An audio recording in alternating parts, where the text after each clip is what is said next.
शिक्षा जोहार सभी एक्टिव लर्नर्स को। हम लोग पिछली वीडियो में प्रकाश संश्लेषण के बारे में बात कर रहे थे और प्रकाश संश्लेषण में भी हम लोग हरित लवक तक पहुंच गए थे, क्लोरोप्लास्ट तक पहुंच गए थे।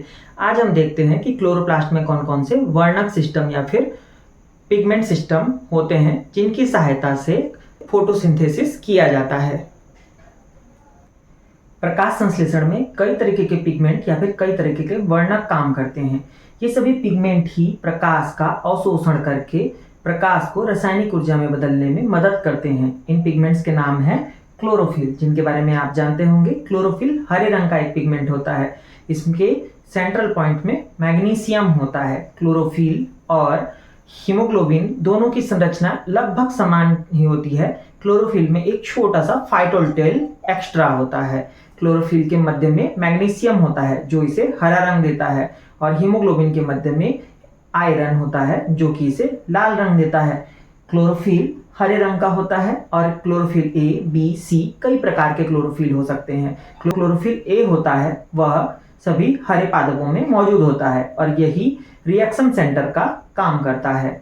आगे कैरोटीनाइड है। आप बीटा कैरोटीन के बारे में जानते होंगे जो कि गाजर से मिलती है। ये कैरोटीनाइड वर्णक के कारण आती है। इसके अलावा जैंथोफिल वर्णक होते हैं और फाइकोबिलिन्स होते हैं। तो ये सभी की सभी हैं वर्णक। इन सभी वर्णकों के द्वारा ही प्रकाश ऊर्जा को रासायनिक ऊर्जा में परिवर्तित किया जाता है।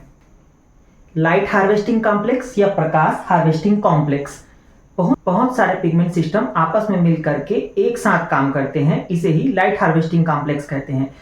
सूर्य के प्रकाश में जो फोटॉन होता है उसकी ऊष्मा को वो रासायनिक ऊष्मा में बदलने का काम करते हैं। हर एक लाइट हार्वेस्टिंग कॉम्प्लेक्स का जो मुख्य बिंदु होता है वो क्लोरोफिल ए का बना होता है। तो ये है लाइट हार्वेस्टिंग कॉम्प्लेक्स जो कि पिगमेंट सिस्टम से मिलकर बना होता है, जो फोटोसिंथेसिस करने के लिए आवश्यक है।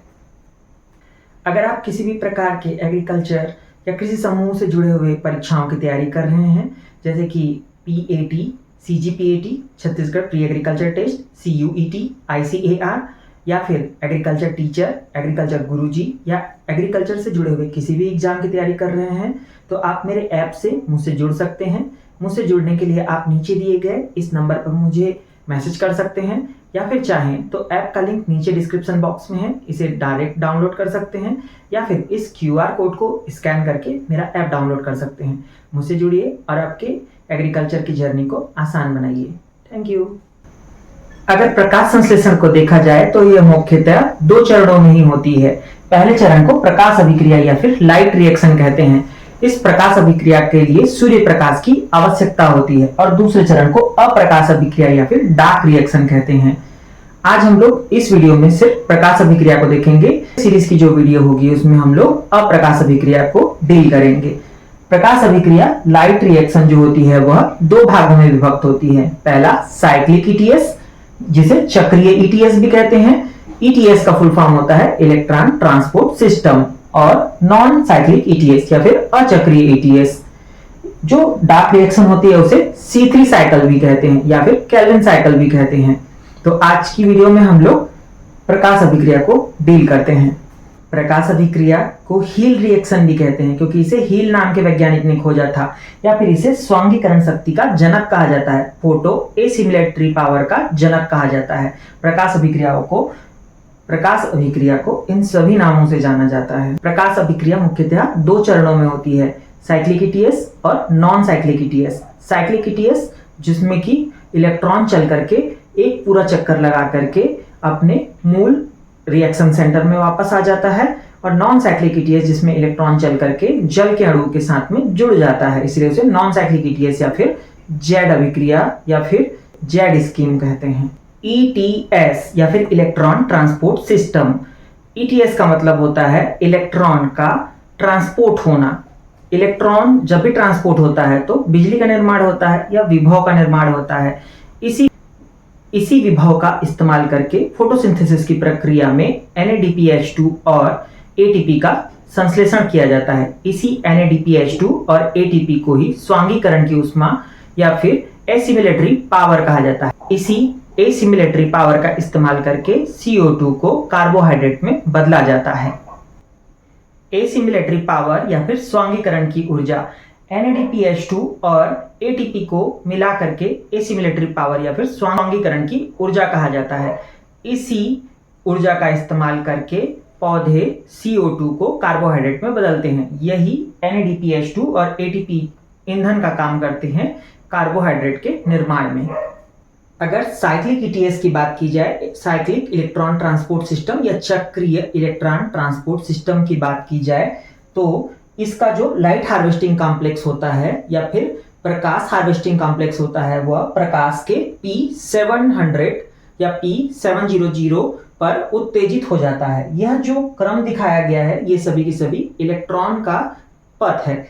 इलेक्ट्रॉन सबसे पहले फेरिडॉक्सिन नाम के एक प्रोटीन के पास में जाते हैं, लेकिन आजकल साइंटिस्ट कहते हैं कि यह फेरिडॉक्सिन रिड्यूसिंग सब्सटेंस के पास, फिर फेरिडॉक्सिन के पास, फिर cytochrome B6, cytochrome F, plastocyanin जो कि एक कॉपर युक्त नीला वर्णक है, और प्लास्टोसाइनिन के बाद में वह वापस आ जाते हैं कहाँ, लाइट हार्वेस्टिंग कॉम्प्लेक्स के पास में। तो इसका पथ कैसे हुआ, ferredoxin reducing substance, ferredoxin, cytochrome B6, cytochrome F, plastocyanin, और उसके बाद में आ जाते हैं लाइट हार्वेस्टिंग कॉम्प्लेक्स के पास में। जब इलेक्ट्रॉन चलता है तो उसमें विभव उत्पन्न होता है, और इसी विभव का इस्तेमाल करके 2 ATP अणुओं का संश्लेषण कर लिया जाता है। अगर हम देखें तो साइक्लिक ETS में मुख्यतया क्या क्या बातें हुई थी।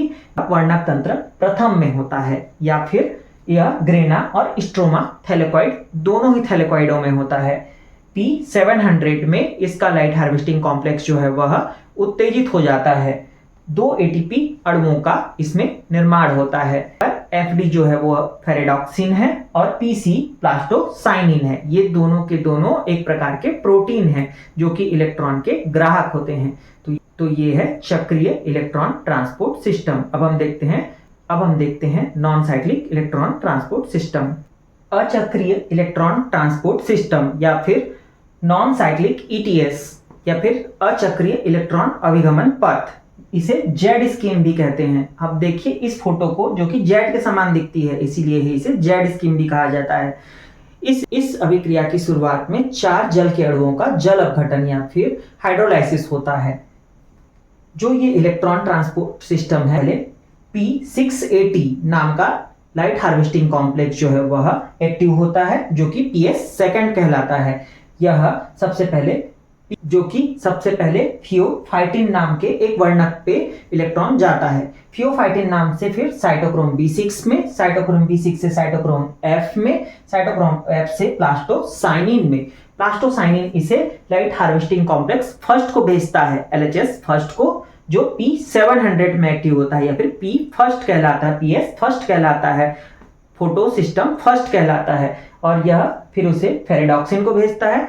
फेरिडॉक्सिन उस 4 इलेक्ट्रॉन को, और फेरिडॉक्सिन इन 4 इलेक्ट्रॉनों को NADP के साथ में जो 4 प्रोटॉन जल अपघटन से प्राप्त हुए थे के साथ जोड़ करके NADPH2 बना लेता है। यही NADPH2 जो है वह फोटोसिंथेसिस में आगे यूज होता है। यहाँ इस अभिक्रिया में एक ATP भी बनता है, जो कि साइटोक्रोम B6 से साइटोक्रोम F में इलेक्ट्रॉन ट्रांसपोर्ट के समय बनता है। तो यह है नॉन साइक्लिक ETS। अब हम नॉन साइक्लिक ETS के बारे में कुछ बिंदु पर बात करते हैं। नॉन साइक्लिक ETS या फिर अचक्रीय इलेक्ट्रॉन अभिगमन को जेड स्कीम भी कहते हैं। आपने देखा होगा कि उसकी अभिक्रिया जो थी वो जेड के समान थी, इसलिए जेड स्कीम कहलाती है। इसके अलावा यह PS फर्स्ट और PS सेकंड दोनों में होती है। यह केवल ग्रेना थैलेकॉइड में होती है। इसके अलावा इलेक्ट्रॉन जो है वह इसमें चल करके या फिर पूरी साइकिल में रोटेट होकर के वापस नहीं आता है, इसीलिए इसे अचक्रीय इलेक्ट्रॉन ट्रांसपोर्ट सिस्टम कहते हैं। इसके अलावा इस अभिक्रिया से 2 NADPH2 और 1 ATP अणु का निर्माण होता है, जो कि आगे फोटोसिंथेसिस में काम आते हैं। 1 NADPH2 3 ATP के बराबर होती है। चक्रीय ETS को अगर 6 बार चलाया जाए, एक बार चक्रीय ETS चलने में 2 ATP अणुओं का लाभ होता था, तो 6 बार चक्रीय ETS चलने से 12 ATP के अणु बनते हैं। उसी प्रकार जेड स्कीम को अगर 6 बार चलाया जाए, एक जेड स्कीम चलने से 2 NADPH2 और 1 ATP का लाभ होता था। इस प्रकार इससे 12 NADPH2 और 6 ATP का लाभ होता है। अगर सम टोटल किया जाए तो 54 ATP का लाभ होता है। एक ग्लूकोज के अणु को बनाने के लिए 54 एटीपी ऊर्जा की आवश्यकता होती है। 54 एटीपी स्वांगीकरण उष्मा की आवश्यकता होती है या फिर एसिमिलेटरी पावर की आवश्यकता होती है। तो आज का वीडियो यहीं तक। अगर आपको मेरा वीडियो अच्छा लग रहा है तो प्लीज़ मेरे चैनल को सब्सक्राइब करें, मेरे वीडियो को लाइक करें, शेयर करें, कमेंट करें और अगले वीडियो के लिए मुझसे जुड़ें। अगले वीडियो में हम लोग केल्विन साइकिल या फिर अप्रकाश अभिक्रिया डार्क रिएक्शन के बारे में जानेंगे। तब तक के लिए धन्यवाद।